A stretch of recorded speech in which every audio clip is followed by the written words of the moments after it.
ಬೆಂಗಳೂರಿನಲ್ಲಿ ಒಂದು ಆಸ್ಪತ್ರೆಯಲ್ಲಿ ಆಸ್ಟರ್ ಆಸ್ಪತ್ರೆಯಲ್ಲಿ ಅಪರೂಪದ ಶಸ್ತ್ರಚಿಕಿತ್ಸೆ ನಡೆದಿದೆ. 18 ವರ್ಷಗಳ ಕಾಲ ಗುಂಡನ್ನ ತನ್ನ ತಲೆಯಲ್ಲಿ ಇಟ್ಟುಕೊಂಡಿದ್ದಂತಹ ಓರ್ವ ಯುವಕನ ತಲೆಯಿಂದ ಆ ಗುಂಡನ್ನ ಯಶಸ್ವಿಯಾಗಿ ತೆಗೆಯುವಂತಹ ಕೆಲಸವನ್ನ ಆಸ್ಪತ್ರೆಯ ವೈದ್ಯರು ಮಾಡಿದ್ದಾರೆ.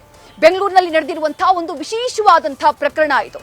ಸುಮಾರು 18 ವರ್ಷಗಳ ಹಿಂದೆ ಯಮನ್ ದೇಶದಲ್ಲಿ ಭಯಾನಕ ಸಂಘರ್ಷದಲ್ಲಿ ಈತನ ತಲೆಗೆ ಗುಂಡು ತಗುಲಿತ್ತು. ಅಲ್ಲಿನ ಯಾವೊಂದು ಆಸ್ಪತ್ರೆಯಲ್ಲೂ ಚಿಕಿತ್ಸೆ ಸಿಗಲಿಲ್ಲ. ಕೊನೆಗೆ ಸ್ನೇಹಿತರ ಸಲಹೆಯಂತೆ ಬೆಂಗಳೂರಿನ ಆಸ್ಟರ್ ಆಸ್ಪತ್ರೆಯ ಬಗ್ಗೆ ತಿಳ್ಕೊಂಡು ಇಲ್ಲಿಗೆ ಬಂದು MRI ಸ್ಕ್ಯಾನ್ಗೆ ಒಳಗಾಗ್ತಾನೆ. ಜೀವದ ಜೊತೆ ದೊಡ್ಡ ಸವಾಲಾಗಿ ಉಳಿದಿದ್ದಂತಹ ಬುಲೆಟ್ ಅನ್ನ ಆಸ್ಟರ್ ಆಸ್ಪತ್ರೆಯ ವೈದ್ಯರು ಯಶಸ್ವಿಯಾಗಿ ತೆಗೆದು ಆ ವ್ಯಕ್ತಿಗೆ ಮರುಜೀವ ಕೊಡುವಂತಹ ಕೆಲಸವನ್ನ ಮಾಡಿದ್ದಾರೆ.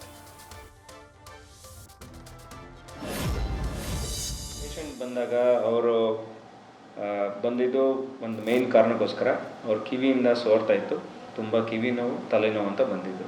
ಕೇರ್ಫುಲ್ಲಾಗಿ ಪ್ಲ್ಯಾನ್ ಮಾಡಿ ಅದ್ರ ಬುಲೆಟ್ ಸುತ್ತಮುತ್ತ ಇರೋದೆಲ್ಲ ಮೂಳೆ ಎಲ್ಲ ಡ್ರಿಲ್ ಮಾಡಿ ಬುಲೆಟ್ನ ಒಂದು ಪೀಸ್ನಲ್ಲಿ ತೆಗೆದು ಸಿಂಗಲ್ ಪೀಸ್ನಲ್ಲಿ ಆಚೆ ಬಂತು. ಆ ಬುಲೆಟು ಯಾವುದೇ ಶರೀರದ್ದು ಮುಖ್ಯವಾದ ಬ್ಲಡ್ ವೆಸಲ್ಗೆ ಅಂಟಿರೋದು ಆ ಥರ ಏನೂ ಆಗಿರಲಿಲ್ಲ. ಅದ್ರ ಸುತ್ತಲೂ ಒಂದು ಫೈಬ್ರಸ್ ಕ್ಯಾಪ್ಸುಲ್ ಅಂತ ಹೇಳ್ತೀವಿ, ಅದು ಫಾರ್ಮ್ ಆಗಿತ್ತು. ಸೊ ಬುಲೆಟ್ನ ತೆಗೆಯೋದು ಸುಲಭ ಆಯಿತು. ನ್ಯೂಸ್ ಫಸ್ಟ್ ನಿರ್ಭೀತಿಯಿಂದ ನಿಮ್ಮ ಪರವಾಗಿ.